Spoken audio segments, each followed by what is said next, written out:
On the third day, the phone rings. I want you to 6 know cells, that everything's 7 going to be all right. cells. It splits right on hold on to time. that The feeling, update okay? looks good and allows you a minute to breathe. Maybe even something close to relief. Then nothing. No call on the 4th day, no message, nothing on the morning of the 5th day either, until finally a call comes in the afternoon. 2 full days of complete silence, right in the middle of the most important part, the part where you're told to wait with no updates. It's so hard. I'm sure those who are going through it are reading this with bated breath, because it's such a difficult time to manage. You start checking your phone as if refreshing it might make it ring sooner, setting it face up on the counter just in case. You wonder if no news is bad news, if something happened they haven't told you yet, if you're supposed to call and ask, or if calling would somehow make things worse. The silence starts to feel like it's hiding something, even though nobody has actually said anything is wrong.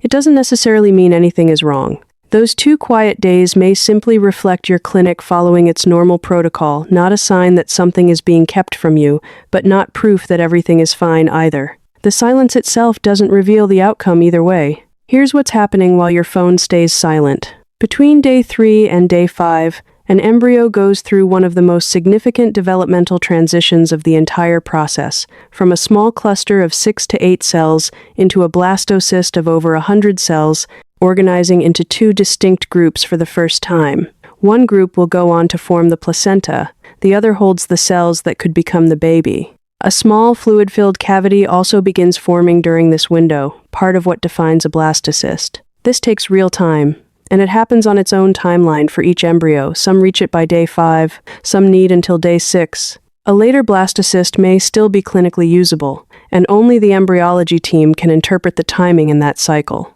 The silence itself has less to do with biology demanding it and more to do with how your particular clinic is set up. Different clinics follow different embryo assessment and communication schedules. Some check in daily, some only at set points. What labs generally aim for is stable, undisturbed culture conditions, which is part of why handling is kept to a minimum during this window. Some labs use time-lapse incubators with built-in cameras, allowing monitoring without repeated opening, though not every lab has this, and plenty of excellent labs still check in more traditionally. Either way, a quiet phone may reflect your clinic's particular protocol, not a decision to withhold something from you. This is also where one of the hardest questions shows up. Why did embryos that looked strong on day 3 not make it to day 5? It's a real and common outcome, and it isn't a reflection of anything done wrong on day 3, or day 1, or in your body, before any of this began.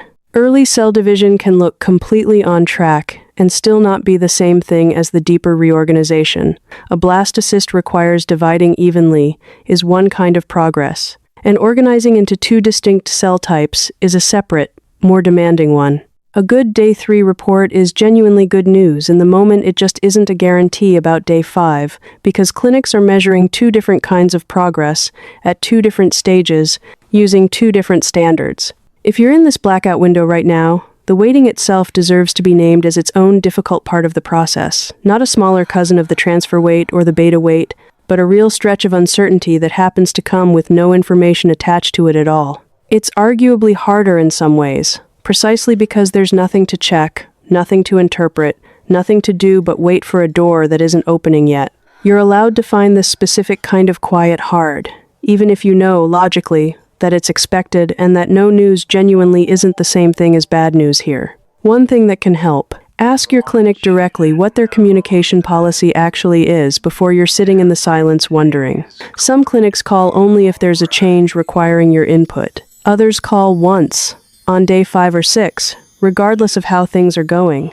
A few send a brief message on day 4 just to confirm things are proceeding, without giving specific numbers yet. Knowing which one your clinic follows won't make the days shorter, but it can turn an unexplained silence into an expected one, which tends to be much easier to sit inside than a silence you're constantly trying to interpret.